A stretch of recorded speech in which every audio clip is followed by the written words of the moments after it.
जो भारत है या हमारा घर, हमारा परिवार पहले जैसे सुसमाज बने या अच्छा एक ग्रस्त परिवार हमारा बने, घर मंदिर जैसा बन जाए, तो उसके लिए स्वयं निराकार ज्योतिर्बिंदु परम पिता परमात्मा इस कलयुग के अंत में आकर हमें सहज राजयोग सिखाते हैं। ओम शांति। आज हर एक मनुष्य को अपने जीवन में शांति की खोज है और शांति के लिए हर मनुष्य कहीं ना कहीं शांति को ढूंढ ही रहे हैं। कभी मंदिरों में जाते हैं, कभी मस्जिदों में जाते हैं, कभी गिरजा जाते हैं, तो कभी गुरुद्वारे जाते हैं। यहाँ तक कि सन्यासी लोग भी शांति की खोज में अपना घर बार छोड़कर जंगल में चले जाते हैं। तो वास्तव में शांति की ज़रूरत क्यों है?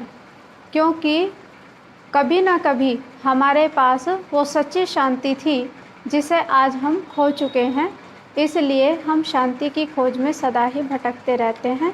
तो आज हम बताएंगे कि सच्ची सुख और शांति तो इस पुरानी पतित दुनिया में तो हो नहीं सकती है, क्योंकि आज हर मनुष्य की आत्मबल बिल्कुल ही कमज़ोर हो गया है। तो सच्चे सुख और शांति का जो राज्य था वो कहाँ था? वो सतयुग में था, जिसको देवभूमि भी कहते हैं। तो ये तो सभी जानते हैं कि हमारा भारत देवभूमि था। और कहा जाता है कि नर ऐसी करनी करे जो नारायण कहलाए, नारी ऐसी करनी करे जो श्री लक्ष्मी बन जाए। तो वो कौन सी करनी है और कब करते हैं और कौन वो करनी सिखाते हैं? तो आज हम आपको इस बारे में थोड़ा बताएंगे कि घर में सुख शांति, सच्ची सुख शांति कैसे बने।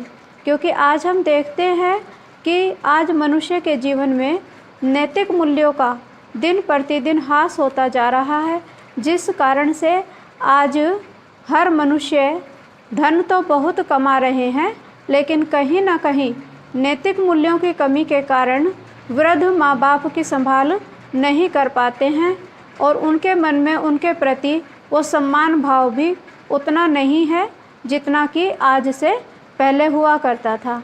तो अगर हम चाहते हैं कि हमारा जो भारत है या हमारा घर, हमारा परिवार पहले जैसे सुसमाज बने या अच्छा एक ग्रस्त परिवार हमारा बने, घर मंदिर जैसा बन जाए, तो उसके लिए स्वयं निराकार ज्योतिर्बिंदु परम पिता परमात्मा इस कलयुग के अंत में आकर हमें सहज राजयोग सिखाते हैं, जिसमें आत्मज्ञान और परमात्म ज्ञान दिया जाता है। तो परमात्मा के द्वारा कलयुग के अंत में एक ऐसी सृष्टि की रचना की जाती है कि जो नर नारायण बन सकता है और नारी श्री लक्ष्मी बन सकती है। तो उसके लिए अपने जीवन में हमें घर परिवार में रहते हुए, धंधाधोरी करते हुए, अपने बाल बच्चों को संभालते हुए थोड़ा सा समय अपने लिए निकालना है। और इस राजयोग की शिक्षा को अगर हम अपने जीवन में धारण करते हैं तो हमारा मन, हमारा आत्मबल जो आज इतना कमज़ोर हो गया है, वो भी सशक्त हो जाता है और बलशाली बन जाता है, जिससे हमारी निर्णय शक्ति, परखने की शक्ति बढ़ जाती है और हम समय अनुसार अपने जीवन के निर्णय को लेकर सहज ही सफलता प्राप्त कर सकते हैं। साथ साथ घर में अच्छे वायुमंडल होने के कारण या अच्छे मेडिटेशन या राजयोग या परमात्म चिंतन होने के कारण घर का जो वाइब्रेशन बनता है, उसका प्रभाव ना केवल माता पिता पर ही पड़ता है, लेकिन घर में जो दूसरे छोटे बड़े बच्चे होते हैं उनको भी एक अच्छे संस्कारों की प्राप्ति होती है और वो बच्चे देख देख कर ही सीखते हैं।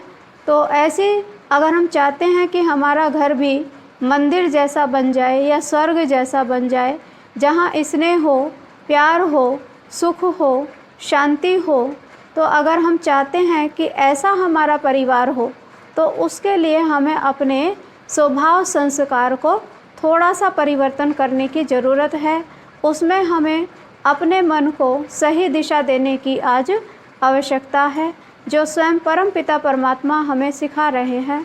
तो जिस संसार को हम स्वर्ग कहते थे, तो स्वर्ग माना संपूर्ण सुख और शांति की दुनिया, क्योंकि वहाँ पर संबंधों में भी प्रवृत्ति मार्ग है।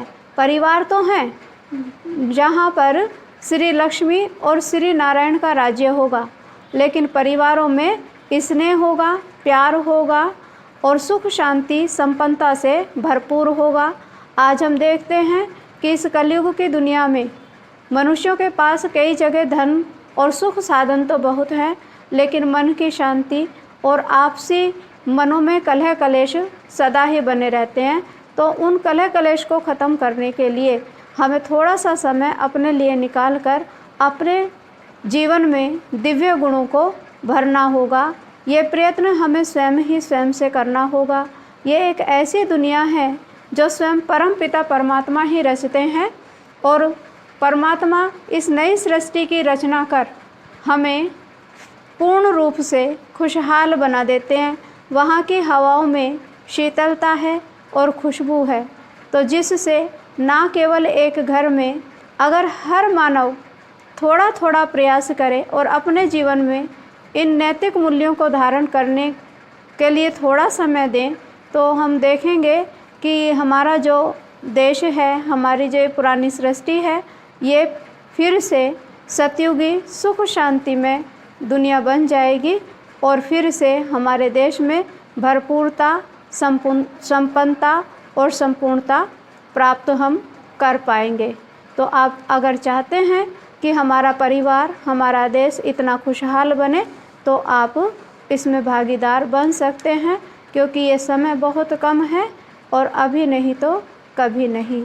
तो आज ये सुख शांति या आपसी स्नेह, आपसी प्यार, या हम अगर चाहते हैं कि हमारे बच्चे नैतिक मूल्यों में ऊंचे बने, वो केवल जो साधनों की प्रोग्रेस है उसके साथ साथ अगर इंटरनल प्रोग्रेस भी करें, तो उसके लिए हमें खुद में दिव्य गुणों की धारणा की आज ज़रूरत है।